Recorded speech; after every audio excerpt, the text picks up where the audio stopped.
আপনি আওয়ামী লীগের পক্ষে কাজ করেন, আওয়ামী লীগের গুপ্ত, তো আপনি কি আওয়ামী লীগের গুপ্ত? আপনি গুপ্ত আওয়ামী লীগ কিনা, কিংবা আপনি আওয়ামী লীগকে ফিরায় আনতেছেন কিনা, কিংবা অনেকে বলে আপনার বয়ানের কারণে আওয়ামী লীগ ফিরবে, তখন আমি তার প্রশ্নের জবাবে বলছিলাম আওয়ামী লীগ আইসিতে যে আমি তাকে বাঁচাবো। অবশেষে সকল জল্পনা কল্পনাকে পিছনে ফেলেই কিন্তু আওয়ামী লীগের দায়িত্ব নিতে যাচ্ছেন ব্যারিস্টার রুমিন ফারহানা। হ্যাঁ দর্শক, এমনই একটি সিদ্ধান্ত কিন্তু নিজ মুখে জানিয়েছেন তিনি।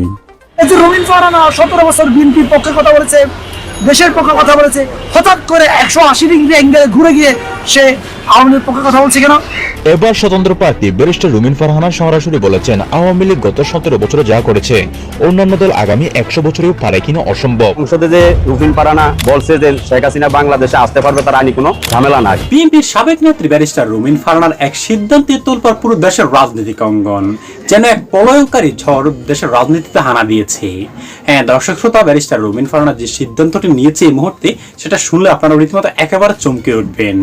কারণ যেটার কিছুটা ইঙ্গিত কিন্তু আপনারা দর্শক ভিডিওর শুরুতেই এই রুমিন ফারহানার কিছুটা ভিডিওর অংশ বিশেষ দেখে আপনারা বুঝতে পেরেছেন। হ্যাঁ দর্শক শ্রোতা, আপনি যেটা ভাবছেন সেটাই কিন্তু হতে যাচ্ছে। ব্যারিস্টার রুমিন ফারহানা কিন্তু এবার আওয়ামী লীগের হয়ে দর্শক রাজনীতির মাঠ কাঁপাবে, এমনটাই কিন্তু দর্শক গুঞ্জন একেবারে তীব্র হয়ে গিয়েছে। কারণ সাম্প্রতিক সময় বিভিন্ন টক শো এমনকি সংবাদ সম্মেলনে আওয়ামী লীগের পক্ষে প্রচার প্রচারণা করছেন ব্যারিস্টার রুমিন ফারহানা। এমনকি শুধু প্রচারণায় নয়, হাসিনাকে দেশে ফেরানোর দর্শক গভীর পরিকল্পনাও আঁকছেন ব্যারিস্টার রুমিন ফারহানা। আর এতে করে কিন্তু দেশের রাজনৈতিক অঙ্গন একেবারে তোলপাড় অবস্থা। যে হাসিনাকে দর্শক দেশ থেকে তাড়ানোর জন্য এই রুমিন ফারহানা সহকার দর্শক আন্দোলন করছে, সেই রুমিন ফারহানাই কিন্তু এই মুহূর্তে আবার হাসিনাকে দেশে ফিরিয়ে আনার প্রস্তাব দিচ্ছে। কারণ এতে কি স্পষ্ট হয়ে যায় না যে ব্যারিস্টার রুমিন ফারহানা আগামীতে আওয়ামী লীগের দায়িত্ব নিতে যাচ্ছে? হ্যাঁ দর্শকরা, সেটা বিস্তারিত নিয়ে কিন্তু আমরা আজকে খুবই গুরুত্বপূর্ণ একটি প্রতিবেদন আপনাদের জন্য সাজিয়েছি, যেখানে আপনারা দেখতে পাবেন ব্যারিস্টার রুমিন ফারহানা কোথায় কিভাবে আওয়ামী লীগের পক্ষে দর্শক আলোচনা করছে সেটা কিন্তু দেখতে পাবেন। এমনকি কোন কোন গোপন সূত্রগুলোতে আর দর্শক আমরা জানতে পেরেছি যে ব্যারিস্টার রুমিন ফারহানা আওয়ামী লীগের দায়িত্ব নিতে যাচ্ছে, সেটাও কিন্তু আজকে আপনাদের একেবারে প্রমাণ সমাজ দেখাবো। তাহলে চলুন সম্মানিত প্রিয় দর্শক শ্রোতা, আপনাকে আগে সেই গুরুত্বপূর্ণ রিপোর্টটি দেখিয়ে নিয়ে আসি, তারপরে এই আর বিস্তারিত আলোচনা করব। আওয়ামী লীগের নাকি গুপ্ত, আপনি নাকি আওয়ামী লীগের জন্য বয়ান তৈরি করেন, আপনি আওয়ামী লীগের পক্ষে কাজ করেন, আওয়ামী লীগের গুপ্ত, তো আপনি কি আওয়ামী লীগের গুপ্ত না জামায়াতের গুপ্ত? গুপ্ত এমন একটা বিষয় যেটা আমার ক্যারেক্টারিস্টিক্সের সাথে যাই না। আমি অতি প্রকাশ্য বলেই আমার সাথে হয়তো অনেক সময় অ্যাডজাস্টমেন্ট প্রবলেম হয়ে যায়। আমার আগের সংগঠনের সাথে যেটা হয়েছে, ধরুন তারা চাঁদাবাজি করছে, তার চাঁদাবাজি ইলেকশনের আগে, ওটা নিয়ে আমি কথা বলেছি, দলের সাথে আমার দূরত্ব তৈরি হয়েছে।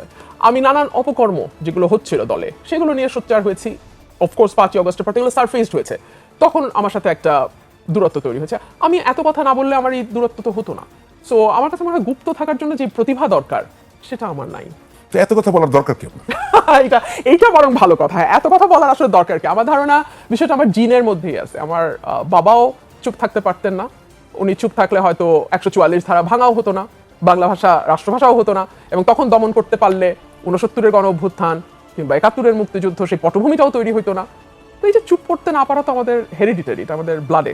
কিন্তু আমি যদি বলি যে আপনি যদি বিএনপি থেকে বহিষ্কৃত না হতেন, বিএনপি থেকে মনোনয়ন পেতেন, আপনি যদি বিএনপি থেকে সংসদ সদস্য হতেন, অবভিয়াসলি আমি মনে করি হতেন, আপনি হয়তো বা মন্ত্রী প্রতিমন্ত্রীও হয়ে যেতেন বিএনপির, আপনি কি এই কথাগুলো বিএনপির বিরুদ্ধে তখন বলতেন? এই সরকারের বিরুদ্ধে আপনি কি কি বলেন আমরা সেটা পরে দেখবো।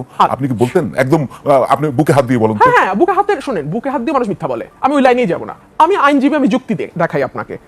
নমিনেশন পাওয়া না পাওয়ার একটা বিষয় আছে দলে, আছে তো, এবং যেহেতু আওয়ামী লীগ মাঠে নাই, সুতরাং এইবার বিএনপি ক্ষমতায় আসছে, এটা শতভাগ মোটামুটি স্বীকৃত।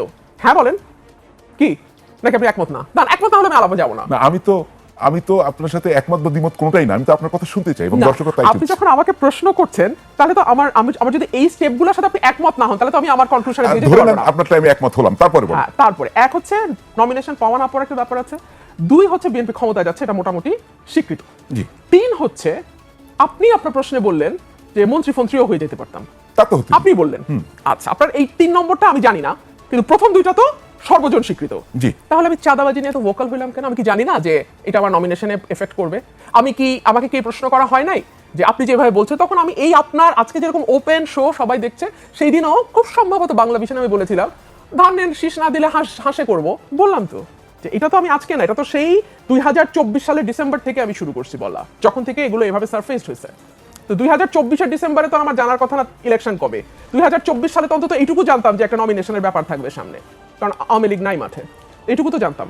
না, তা আপনি কি লাইফ সাপোর্ট করে? আপনি বলছেন যে আপনি এক একজনের জন্য লাইফ সাপোর্ট বা অক্সিজেন।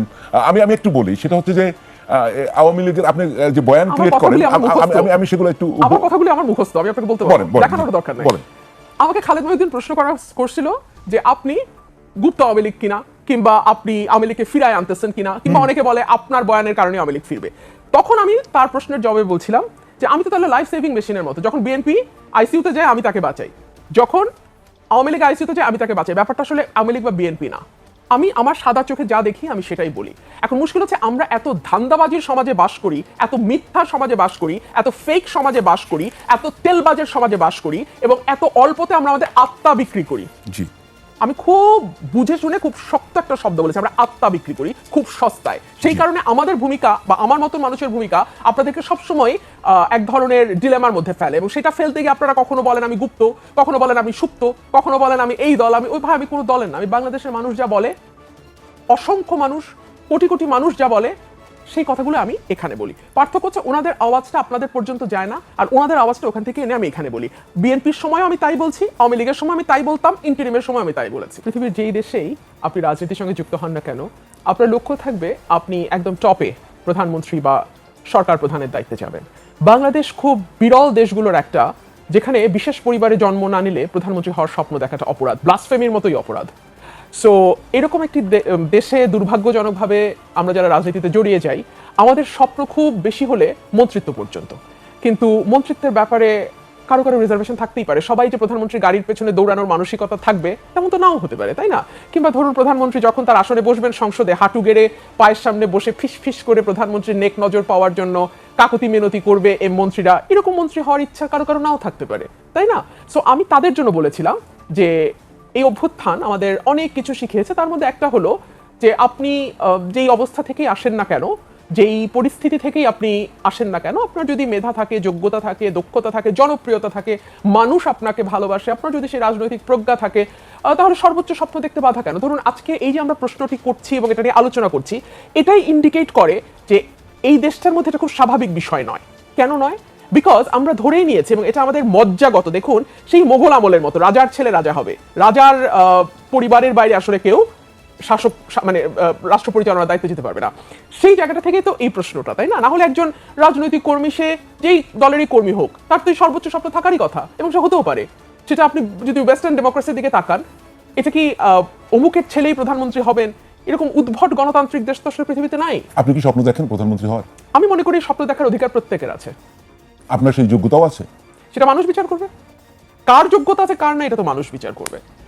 স্বপ্ন দেখতে তো বাধা নেই। আমি মনে করি কারোরই বাধা নেই। এবং যারা রাজনীতি করে, আচ্ছা, যারা রাজনীতি করে তাদের কাছে, আমার কাছে মনে হয় যে তাদের হাতে অপশন খুব বেশি নাই।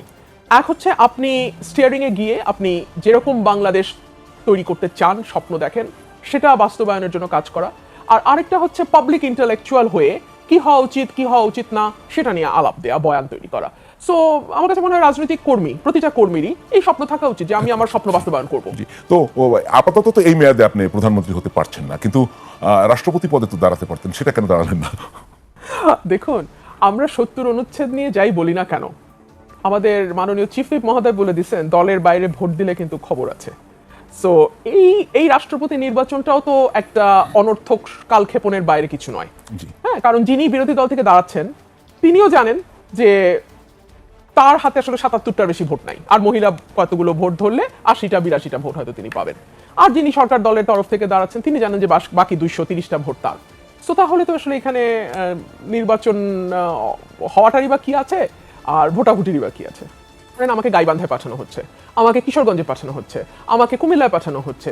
কারণ কি, তখন বিএনপি নেতা কর্মীরা থাকে ডোবার নিচে, ওরা তো উপরে ভাসে না, ভাসলেই পুলিশ ধরবে। সো আমি গেলে কিছুটা ক্রাউড ইজি হয় অ্যারেঞ্জ করা। আচ্ছা ঠিক আছে, আপাকে আমরা টিভিতে দেখি, সো ওই ক্রাউডটা তৈরি হয়, যেটা আলহামদুলিল্লাহ মানুষের ভালোবাসা না হলে তো আসলে রাজনীতি করে লাভ নাই। সো ভালোবাসাটা থাকে, মানুষের ছিল ভালোবাসা। সো সেই ক্রাউডটা যাতে থাকে, সেই কারণেই মহাসচিব বেশ কয়েকবার ফোন করে বিভিন্ন জায়গায় প্রোগ্রাম করার রিকোয়েস্ট করেছেন। সো এটা আমি মনে করি এটা কোনো অন্যায় না, এবং এটা হওয়াই উচিত। কেউ যদি দলে থেকে মনে করে যে সে মিটিংটাতে গেলে ভালো হবে মিটিংটা, ওয়াই নট, অফকোর্স। আপনি বলছিলেন যে সিঙ্গাপুর, মালয়েশিয়া, আমেরিকান, লন্ডনের নাম্বার, সেটা কি? সেটা হচ্ছে আমাদের বড় বড় নেতাদের ফোন নাম্বার। এটা তো আমি ক্লিয়ার করেই বলেছি, আমি তো আসলে আনক্লিয়ার কথা বলি না, আমি তো অস্বচ্ছ কথা বলি না। আমি বলেছি যে বড় বড় নেতাদের দেশি নাম্বার তো ছিল না ভাই। জি। কেউ আমেরিকার, কেউ সিঙ্গাপুর, কেউ ব্যাংককের নাম্বার ব্যবহার করতেন। এবং কেন করতেন? যাতে এক হচ্ছে তাদের সাধারণ কর্মীরা তাদের বিপদে ট্রেস করতে না পারে, কথায় কথায় নেতাদের কাছে আশ্রয় চাইতে না পারে, কর্মীদের সাথে তাদের সকল সমস্যার মধ্যে নেতারা জড়াইতে চাইতেন না, এক। আর দুই হচ্ছে সরকার যাতে তাদেরকে সহজে ট্রেস করতে না পারে, এই তো কারণ। দর্শক, সমাজে মানুষকে পরিবর্তন করে দেয় সেটার কিন্তু এক বাস্তব উদাহরণ কিন্তু ব্যারিস্টার রুমিন ফারহানা, যে নেত্রী বিএনপির জন্য 17 বছর দর্শক টানা নির্যাতন, কত জেল জুলুম, অনেক কিছু সহ্য করেছে। আর সেই নেত্রী এখন বিএনপির বিরুদ্ধে দাঁড়িয়ে আওয়ামী লীগের পক্ষে কথা বলছে। হ্যাঁ দর্শক শ্রোতা, যেটা কিন্তু আপনারা ব্যারিস্টার রুমিন ফারহানার মুখেই কিন্তু আপনারা শুনতে পেয়েছেন যে আওয়ামী লীগের জন্য এই রুমিন ফারহানার বেশ কতটা ভালোবাসা এখন জন্মেছে, সেটাই কিন্তু আপনারা দেখতে পেয়েছেন রিপোর্টটিতে। এছাড়া দর্শক, আরো যে বিষয়গুলো নিয়ে রুমিন ফারহানা কথা বলেছেন সেটাও তো আপনারা শুনতে পেরেছেন একেবারে সরাসরি রুমিন ফারহানার মুখেই।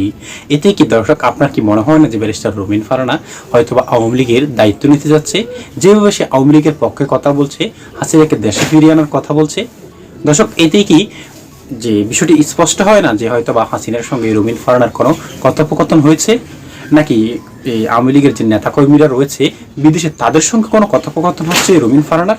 আর যেটা নিয়ে কিন্তু দর্শক এই মুহূর্তে একেবারে তোলপাড় সৃষ্টি হয়ে গেছে পুরো দেশের রাজনৈতিক অঙ্গনে।